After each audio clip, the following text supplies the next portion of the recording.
Next one is the hearings panel report to council on the draft suburban parking policy. So this is item 15. Raf, over to you. Yeah, thank you, Chair. So this was a hearings panel on how we handle parking issues in our suburban areas. We had 67 personal submissions, 16 organisations, 8 people and groups came to the hearings panel, which was chaired by myself with Councillor Davidson and Community Board Member Davids on it. I would suggest turning to page 177, which outlines the general issues that we deliberated, made minor amendments to the policy. I mean, the main themes that came out of it were the importance of mobility parking, and that's a word we've used a lot today, so that has been put up the table a little bit. That community delegations remain, and that was a very important point that came out of it. And I mean, ultimately, the community agency and the ability for communities to determine what goes on and influence what happens in their neighbourhoods and roads around parking, because there are a lot of issues that come up, especially in the northwest. We get them all the time, and so we made some minor amendments to the amount of parking space that needs to be taken up in a road before restrictions can kick in, and the amount of road space that can be used for time restrictions as well. So just made that a little bit more flexible. We had some good feedback around the use of technology and techniques like progressive pricing, parking apps, and hopefully that is starting to come at some point. One interesting suggestion which we had from a few residents groups was the ability for communities to help with parking enforcement. So communities where they're having real problems with people parking either over time, parking over people's driveways, and other enforcement issues, that they use some kind of snap, send, solve approach to take photos and in fact act as local parking enforcement officers, because what they find is that by the time they've called the council to report an issue and the parking enforcement officers being able to get out there, somebody has moved on. So whilst, you know, the feedback was, well, from a regulations perspective, that's difficult to do, I actually think that's where we can actually do some work.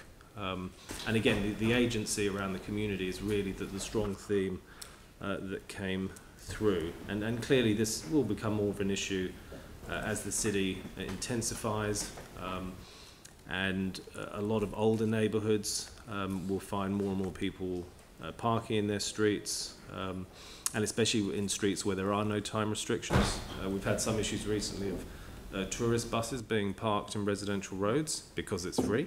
So, you know, these issues will come up, and I think the policy just enables communities to have a bit more flexibility in handling some of those future challenges. Great. So happy to leave that there. Thank you very much. So we'll obviously take the report as read.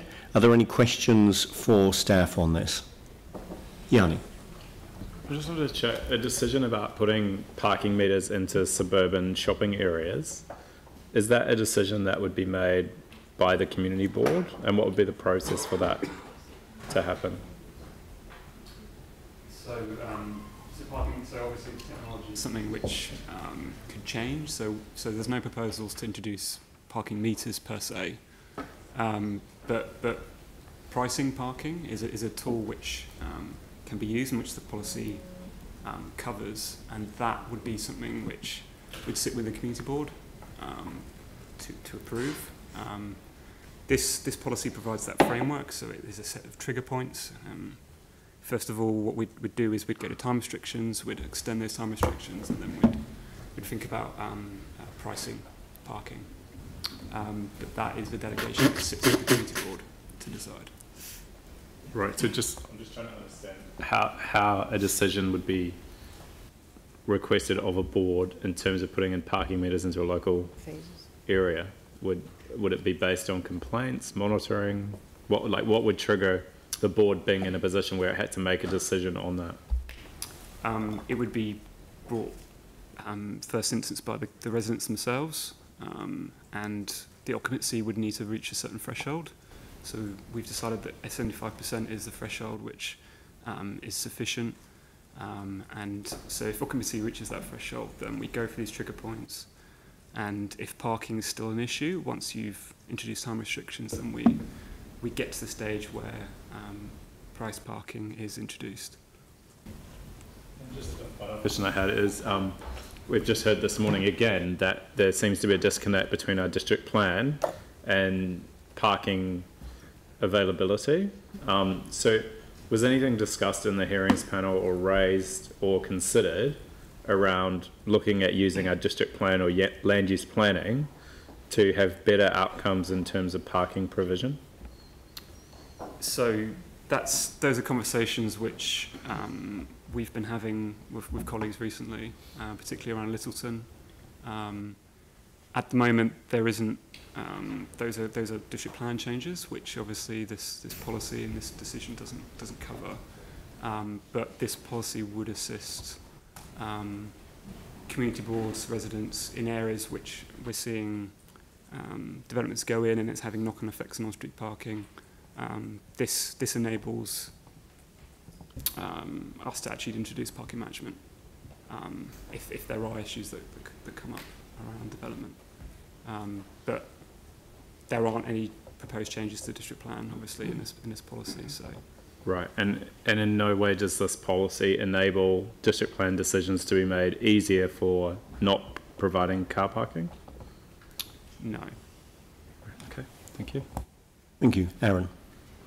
Yeah, so mine's just around mobility car parking, and the very first issue that's been raised for the disability issues working group is around abuse of mobility car parking and people who park in the spaces who don't have the orange ticket or whatever. And the suggestion that had been put forward, so I was wondering, is can it fit here? It's around with the mobility parking signage where it says that it's for mobility parking only. Can we also add to that signage or put a separate sign under them, just informing people of the fine that is for, because it's used a lot overseas. It tells you exactly what you'll be fined if you abuse the car park, because that then inspires the person who's about to steal a car park off someone in a wheelchair what they might be up for. So hopefully deterring them, rather than, it's not a case of grabbing the revenue, it's more a case of actually getting the result we're after. So that's more of an enforcement issue. It's not really sits within this policy. So that signage part's doesn't go with it? Okay. No, cool. But we can take that up with Stefan. It would be good to be able to take that offline to the appropriate area. I mean, it's not something for this policy, as you quite rightly say, but it's something that it would be good to pick up as a separate issue. But it was raised in the submissions that we had from, I think, the Suburban Community Board, raised the issue of enforcement, especially around mobility parking. Yep, thank you. Any further questions? All right, so Ralph, you're happy to move this? Mike, you're second. Any debate? Yanni. I just wanted to signal an amendment, and if you go to page 194 on policy 10, it talks about reviewing the allocation of parking in circumstances where the street is less than 7 metres in width and there are recognised parking issues, and then it talks about putting no stopping along one side. So I understand that, but I do think we need to pick up the issue of our district plan in terms of car parking provision, particularly if we're going to do some work around those narrow streets. Then I think it makes sense to have a plan change around the expectation of intensive housing being built, what the actual requirements are. There's certain streets that have got huge issues in terms of parking and accessibility, and this policy is kind of silent on the district plan, which is one of the key things that we have control over. So, point of order, Mr. Chair, that's not related to this policy. The consultation, the submissions, or the hearings panel. So, yep. Sure, it's an issue, but it's not for this particular. Yep. So can we just make a note, as per the staff response, that now that we've got planning control with our district plan, there's another piece of work that's going to happen around that?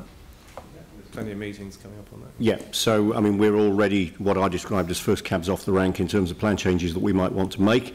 It would be good to pick that up as part of that piece of work. Yeah, so I was just asking if we could signal that would happen as part of that process. Absolutely, yeah. So I don't think it requires an amendment to this, but again... Additional resolution, or a note.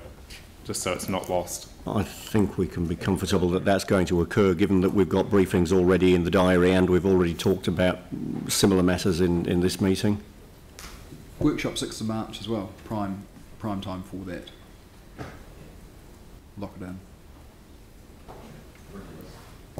No, that's the point. We keep putting in place, but we actually need to see the action on these things. 6th of March is a workshop where we can dedicate a That would be the chunk of time to appropriate place to raise this if it's not already discussed as part of that meeting, because it's been raised at this meeting. I mean, we're asking for these things to be referred to that meeting or wherever's appropriate, but that would be the appropriate forum to pick this up in. All right. So this has been moved and seconded. I was calling for debate. Is there any debate? So I'll put the motion. All those in favour say aye. Aye. Against?